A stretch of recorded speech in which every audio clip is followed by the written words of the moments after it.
യുദ്ധസമാനമായ സാഹചര്യങ്ങൾ കടന്നുകൊണ്ടിരിക്കുന്ന ഈ ദിവസങ്ങളിൽ സമാധാനത്തിൻ്റെ ദൂതുമായി ആഗോള കത്തോലിക്കാ സഭയുടെ പരമാധ്യക്ഷൻ ലിയോ 14 മാർപ്പാപ്പ കടന്നു വരുന്നുണ്ട് എന്നുള്ള സന്തോഷ വാർത്ത നിങ്ങളെ ലെബനനിൽ നിന്ന് അറിയിക്കുവാൻ ഞങ്ങൾ ആഗ്രഹിക്കുകയാണ്. മാർപ്പാപ്പയുടെ ആപ്തവാക്യമായ ലെബനോൻ സന്ദർശനത്തിൻ്റെ ആപ്തവാക്യമായ മത്തായിയുടെ സുവിശേഷം 5-ാം അധ്യായം 9-ാം വചനത്തിൽ ഇങ്ങനെ പറയുന്നുണ്ട്: blessed are the peace makers, സമാധാനം സ്ഥാപിക്കുന്നവർ ഭാഗ്യവാന്മാർ. അപ്പോൾ ഈ മാർപ്പാപ്പയുടെ ഈ വരവ് ഈ ലെബനനിലെ ജനങ്ങൾ സമാധാനത്തിൻ്റെ ഒരു ഉറവിടമായിട്ട് സമാധാനം സ്ഥാപിക്കുമെന്നുള്ള ഉറപ്പോടുകൂടിയാണ് കാത്തിരിക്കുന്നത്. വളരെ പ്രതീക്ഷയോടെയും വളരെ ഒരുക്കത്തോടു കൂടിയാണ് ലെബനോൻ മുഴുവൻ ഒരുങ്ങിയിരിക്കുകയാണ്.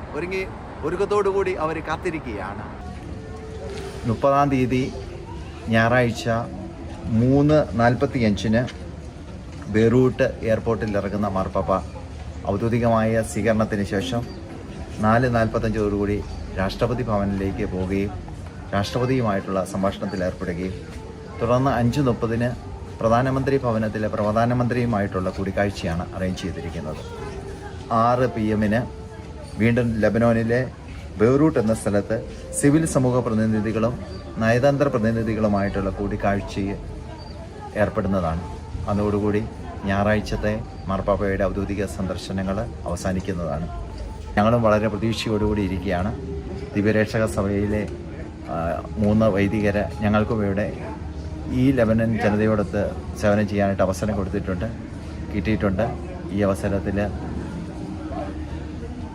മാർപ്പാപ്പയുടെ സന്ദർശനത്തോടനുബന്ധിച്ചുള്ള വിവരങ്ങൾ നിങ്ങളിലേക്ക് എത്തിക്കുവാനായിട്ട് സാധിക്കുമെന്നുള്ള പ്രതീക്ഷയോടുകൂടി ലെബനോനിൽ നിന്ന് ഫാദർ ബിനോയ് ഉപ്പുമാക്കൽ CSSR.